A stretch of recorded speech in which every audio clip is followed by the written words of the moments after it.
Sexo e Destino, primeira parte, capítulo 9.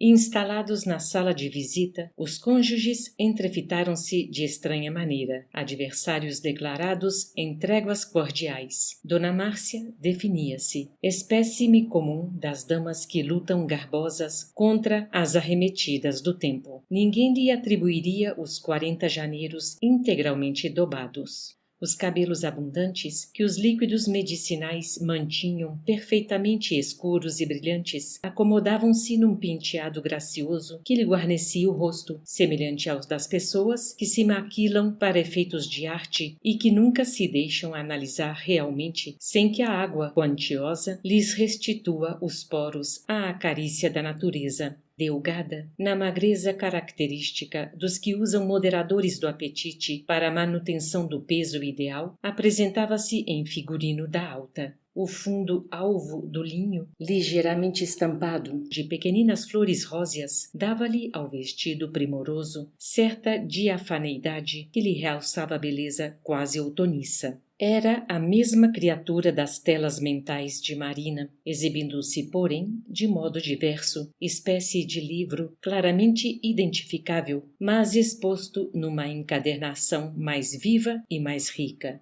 Pela herança e pela convivência, talhara, sem dúvida, o aspecto da filha única, porquanto, sentada agora, lembrava Marina em todos os traços, conquanto muito mais asserenada e amadurecida. Longe de aparentarem a verdadeira condição de mãe e filha, podiam ser interpretadas à conta de irmãs, salientando-se que Dona Márcia se revelava talvez mais simpática pela brandura estudada dos gestos. Via-se-lhe com tranquilidade o sorriso espontâneo, sorriso, no entanto, que mostrava o engenhoso artifício dos que se distanciam deliberadamente dos problemas alheios, para que não lhes constituam empeço ao avanço. Doçura talhada do egoísmo atencioso, pronto a sorrir, nunca a se incomodar. Ainda assim, os olhos traíam-lhe a alma sibilina. Fisgados no esposo, pareciam interessados em agarrar-lhe as mínimas reações em proveito próprio. Ela não aspirava a conhecer qualquer vestígio da conduta dele, anelava encobrir-se. Serena e bem posta, renteando o marido, dava a impressão de um viajante hábil, preocupado em ilaquear o guarda-barreira, a fim de seguir incólume caminho adiante, sem largar as aquisições clandestinas. Por outro lado, o marido assemelhava-se ao guarda-barreira calejado no suborno, mais aplicado em resguardar-se que em denunciar viajores tão matreiros quanto ele próprio. Naquela hora, sobretudo, em que fora quase detido em culpa flagrante, esmerava-se em mesuras, amodorrava-se para ouvi-la com a pachorra de um cão astucioso que parasse de caminhar, atento às falcatruas do gato. Para Cláudio, em tal circunstância, valia estudar tudo, ouvir tudo. Afinal, aquilo era inevitável. Márcia chegara ao quarto de Marita num momento psicológico, imperioso esfumar-lhe qualquer dúvida ocorrente à custa de uma tolerância que não mais praticava desde muito. Para isso, estirava-se ali, sossegado e complacente. Nos dois, porém, flutuava a desconfiança recíproca. Duas bocas que se entendiam, duas cabeças que discordavam uma da outra. Cada frase vinha pré-fabricada na garganta, dissimulando o pensamento. Adocicando a voz, a esposa comentou os aborrecimentos no buffet do baile beneficente em que havia funcionado. Muita gente, alguns jovens embriagados, forjando obstáculos, garotos furtando. Por tudo isso, estafara-se, desconfiando que o marido, não obstante mostrar-se quase afetuoso, não se inclinaria à longa conversação. Quis reter o momento raro, tornando-se mais terna. Afável, estendeu-lhe prateada carteira. Cláudio agradeceu, mas não queria fumar.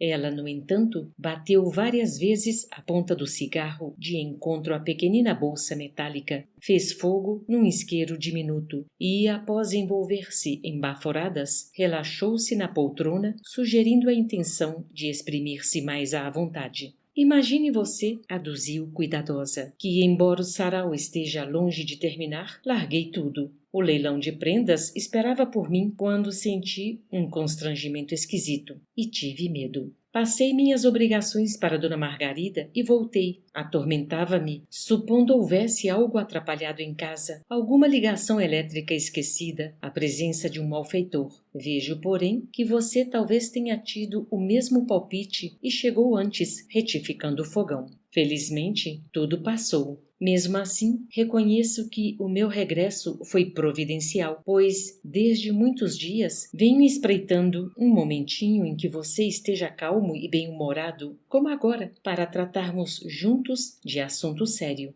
coisa que nos toca de perto, que não posso decidir sem você.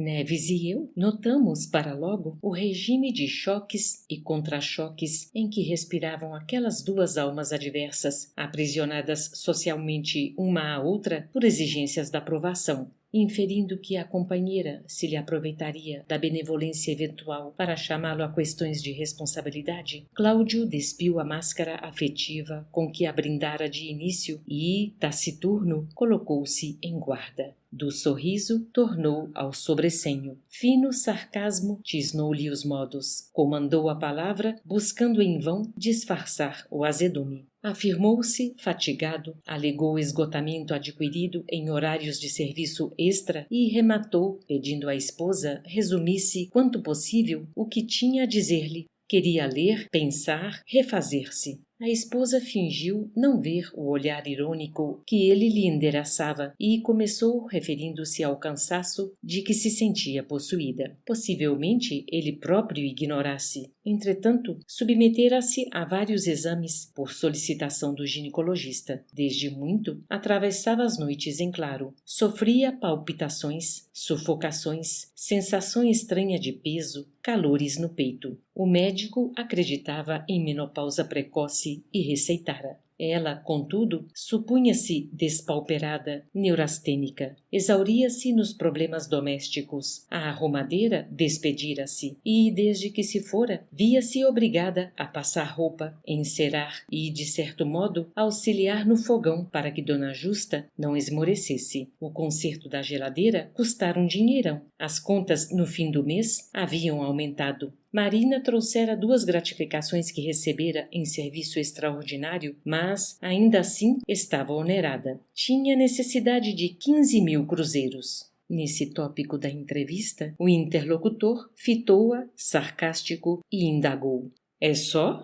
A interrogação, carregada de zombaria, pairou no ar na mesma forma que uma chicotada cortante. Dona Márcia emudeceu ao impacto da desconsideração inesperada. O marido não dispensara sequer a mínima atenção aos padecimentos orgânicos de que se queixara. Desconhecia-lhe, de propósito, os achaques. Enquanto relacionava os incômodos de que se via acometida, assustara-se ao divisar-lhe a dura expressão dos olhos frios. Conhecia aquela atitude gelada de profundo desdém. Ao passo que se lamentava, tinha a impressão de que ele, Cláudio, lhe perguntava em pensamento: por que não acaba você de morrer? Em outras ocasiões, chegara a enunciar semelhante inquirição com palavras redondas, claramente pronunciadas e repetidas. Por que tanto ódio? Indagava a si mesma. Não contava receber uma ternura que os atritos incessantes haviam incinerado entre ambos. Contudo, cria-se com direito a pequeno retalho de acatamento. Se ele adoecia, de leve, conquanto não o amasse, vigiava-lhe a cabeceira. Zurzia o clínico da família pelo telefone, todas as providências à hora. Entretanto, ao referir-lhe o tratamento que reputava importante, a fim de evitar uma cirurgia comprometedora, recebia 2 monossílabos secos que o marido lhe pespegava no rosto, como se a repelisse com 2 calhaus. Persistindo o silêncio que se alongava, Cláudio fez menção de retirar-se. Contudo, a esposa frustrou-lhe o impulso, exclamando, agora irritadiça: não saia, é preciso que você fique. Esta casa não é minha só. Acaso não está vendo? Marina e Marita criam seus filhos com desvelo, com carinho. Em crianças são anjos, crescidos são pesadelos. Tenho sofrido calada, mas agora isso não pode continuar sem que você se mexa. Entre uma e outra não é possível a indiferença. Acolhi essa menina estranha em meus braços como se fosse minha própria filha.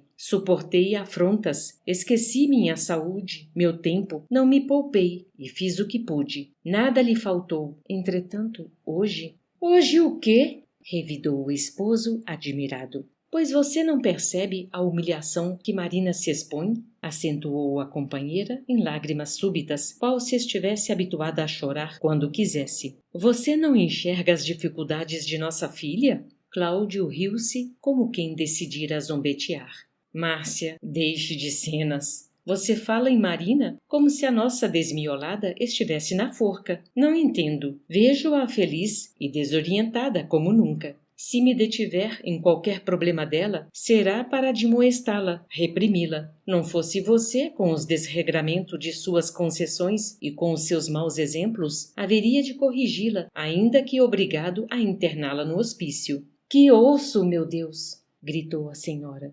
Estancara-se-lhe o pranto, alarmada que se achava ao verificar o rumo improviso do entendimento. Ora, você ouve a pura verdade, prosseguiu Cláudio, implacável. Ainda ontem, impelido por dever da profissão a comparecer num coquetel oferecido a um dos chefes numa casa de regalias noturnas, fui constrangido a pretextar uma enxaqueca e afastar-me. Sabe por quê? Nossa filha, que você pretende inculcar por santa, estava lá, positivamente nos braços de um cavalheiro maduro e bem posto, que não a beijava paternalmente. Senti tanta vergonha que pedi a um colega me representasse e saí à pressa antes que Marina me percebesse. Oh, a pobrezinha! Objetou Dona Márcia, faces em fogo, tremendamente revoltada. Naquele instante, os dois tiravam mecanicamente os últimos disfarces. Postavam-se em espírito, um frente do outro, com rudeza indissimulável. Dois inimigos soberanos, aversão contra aversão. E o diálogo azedo continuou. Pobrezinha, por quê?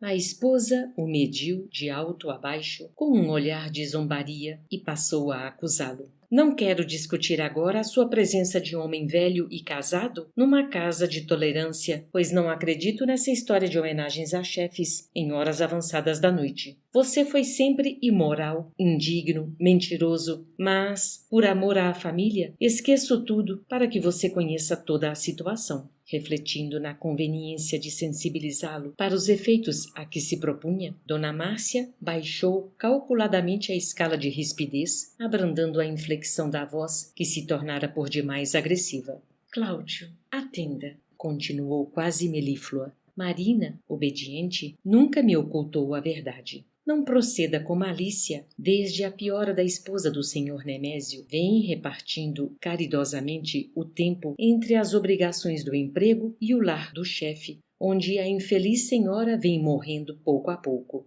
Impossível que você não lhe admire a abnegação, porque, de modo algum, precisaria interessar-se pela vida íntima da família Torres, a ponto de velar junto deles, por várias noites consecutivas, por simples espírito de sacrifício. Não sei se você chega a vê-la, quando volta de manhã, mostrando fundas olheiras e faces pisadas. Na mente inventiva do interlocutor, entretanto, operava-se complicada reviravolta. Assinalando as palavras injuriosas de Dona Márcia, sentira ímpetos de esbofeteá-la. A indignação ruborizara-o. Todavia, conteve-se. Não que desistisse de revidar, chasqueando, mas permanecia convicto de que Marita escutava. Aspirava a conquistá-la a qualquer preço. Mormente agora que se declarara, não estava inclinado a recuar. Prosseguiria. Dona Márcia, enganada, aceitara a versão do pesadelo e acreditava que a moça dormisse, de vez que lhe recebera a presença no quarto sem dizer palavra. Ele, porém, sabia-se ouvido, examinado. Não adotaria qualquer procedimento incompatível com a galanteria que começara a desenvolver. Se esbravejasse, agravaria a distância. Deliberou aguentar remoques e insultos, fossem quais fossem, estudando como orientar-se na conversa para tirar o melhor partido. Além disso, o amigo desencarnado ao lado dele acalentava-lhe a rijeza de alma, insuflando-lhe ideias. A fabulação de um complementava-se no outro. Concluíam juntos que se fazia mais razoável para eles examinar minudências e falar com intenção. Manejariam Márcia para alcançar Marita. A interlocutora ser-lhes-ia instrumento. Usá-la-iam por trampolim rumo ao alvo. Todas essas considerações relampeavam no espírito de Cláudio, enquanto a senhora se empenhava justificar-se na defesa da filha. Dominado pelos novos pensamentos, não sorriu, mas suavizou a expressão como quem se resigna aos ditames da paciência. Algo desarmada por aquela impassibilidade que se lhe figurava benevolência, Dona Márcia continuou. Acontece que o Sr. Torres se encontra francamente desarvorado diante da tragédia que a fortuna dele não pode conjurar. Dinheiro farto e coração abatido, negócios prosperando e morte à vista. Nossa menina compadeceu-se, tanto amparou a doente que acabou descobrindo os sofrimentos do homem que se aproxima conscientemente da viuvez. É por isso que vem buscando revigorá-lo como pode. Mas, assim como estão fazendo, afogando-se em bebidas e prazeres noturnos em que os dois se assemelham a duas crianças destemperadas, não os vi rezando pela tranquilidade da enferma. Deixe de ironias, Cláudio. Você, com toda certeza, numa situação igual, não se consolaria com lágrimas, procuraria distrações. Não há inconveniente algum que o Sr. Torres, numa hora dessas, se dirija para um ambiente alegre, a fim de ganhar forças, e não vejo maldade em que trate Marina por filha dele próprio, afagando-a por boneca mimada que sempre foi. Muito justo, muito claro. Dona Beatriz e o esposo conseguiram somente um filho, não tiveram como nós a ternura de uma filhinha no lar e nem adotaram alguma pequenina estranha a eles. Marina dá conta a mim, que sou mãe, de tudo o que se passa. Você sabe que ela é profundamente sensível e carinhosa. Tem muita pena do chefe e tenta reconfortá-lo. Reconfortá-lo? Gracejou Cláudio, retomando a galhofa. Não adiantam sarcasmos, rogou Dona Márcia, afetando desapontamento. Nossa filha vem agindo corretamente, tanto assim que a nossa conversa deve esclarecer grave assunto. E alterando o tom de voz, que se fez mais persuasivo e mais doce. Você não ignora que Marita se enamorou há meses de Gilberto, o filho dos Torres. Vendo de minha parte os dois em ligação constante, acreditei piamente que o jovem nutrisse por ela uma inclinação segura. E, misturando reserva e malícia, passou a historiar-lhe as entrevistas, os passeios, os telefonemas, os bilhetes.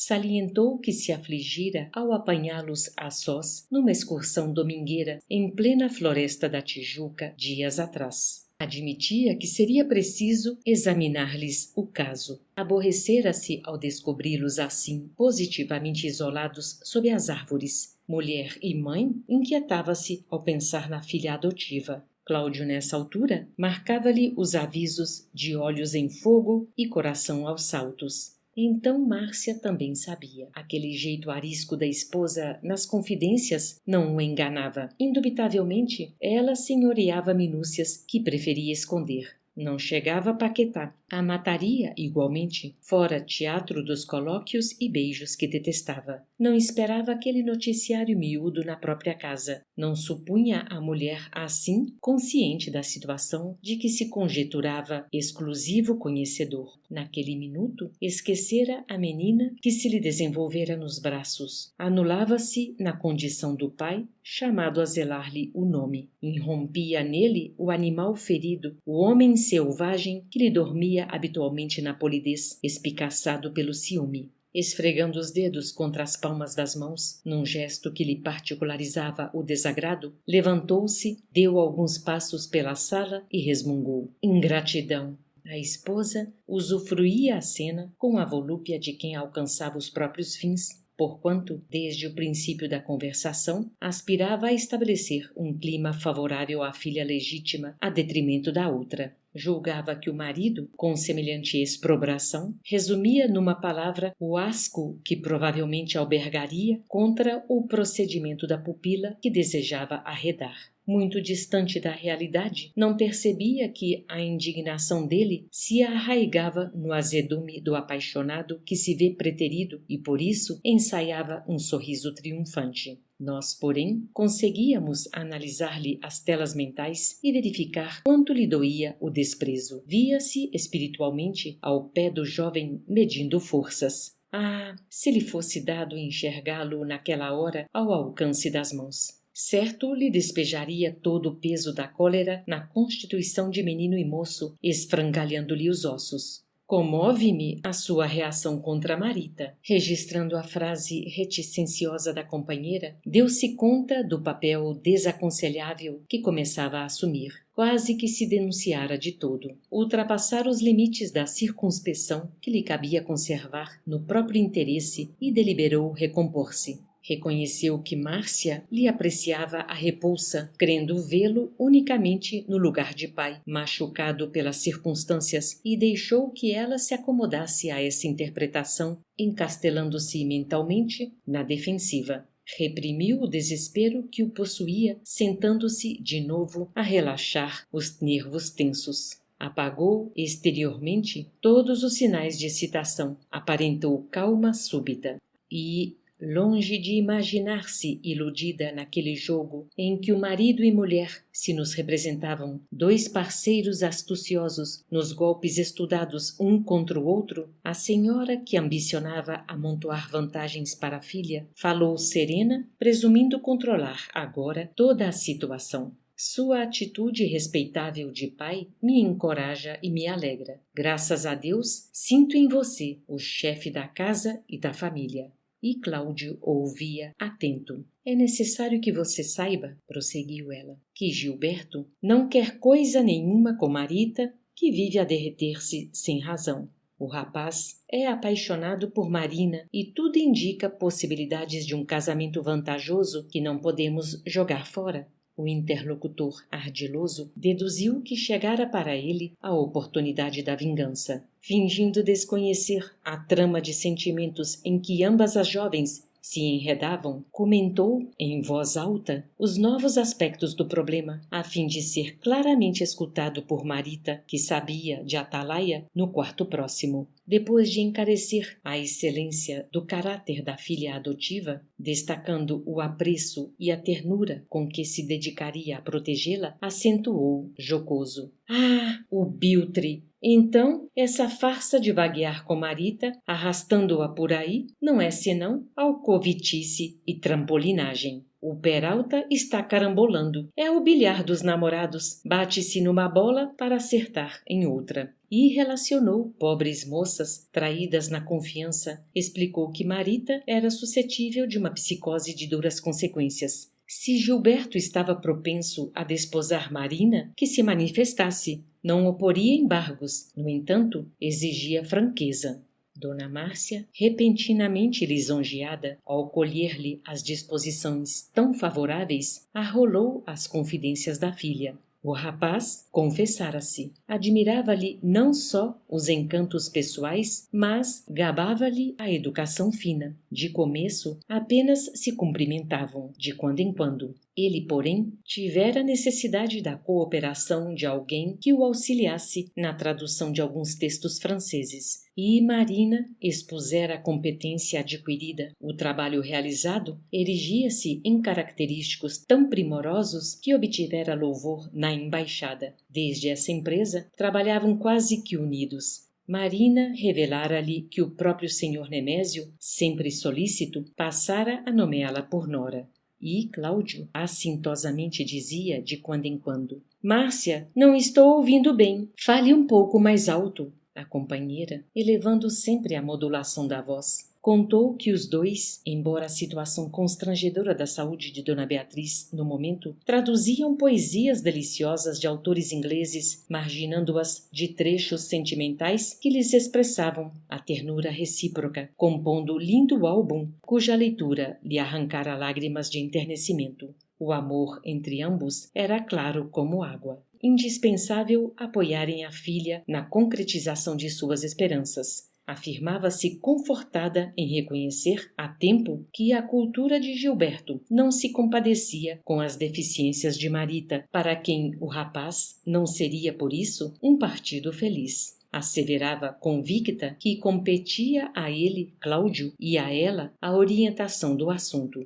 Ponderou ainda que o auxílio dispensado por Marina a Dona Beatriz estreitara as relações entre os jovens e, supondo o esposo agastado à vista de contrariedades prováveis para a filha adotiva, acrescentou, entre desabrida e chistosa, que Marita se arranjaria na época oportuna. Inclinações de moças, problemas delas. O marido não acreditou em tópico nenhum do que ouvira. Pai desiludira-se com a filha. As investidas noturnas pelos recantos boêmios, as maneiras inconfessáveis no trato com o chefe de serviço não lhe deixavam dúvidas. Ao revés, as notícias entusiásticas de Márcia acordavam-no para realidades mais agressivas. Inferia que Marina andava sem escrúpulos entre o velho e o moço. De outro lado, na condição de esposo, não lograria embair-se. A companheira figurava-se-lhe a mulher desleal aos compromissos domésticos, mulher que ele mesmo plasmara com os seus exemplos de homem refratário ao equilíbrio emotivo.